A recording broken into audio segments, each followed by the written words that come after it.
Ассаламу алейкум. Сіздер менен Эркин кабарлар каналы. Бүгін 4 апрель, жума. Жумаңыздар маарек болсун. Бұл жума күнү ар бир мусулман үчүн майрам күн. Окулган намаздарыңыздар кабыл болсун.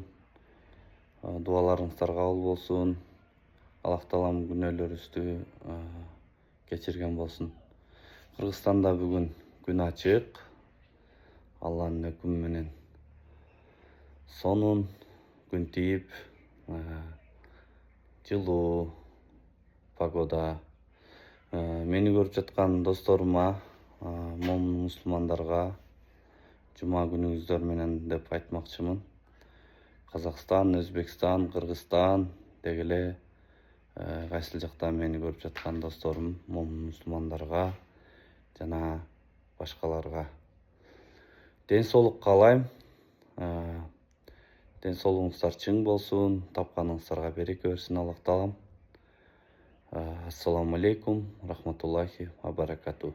Сиздерден лайк, подписка.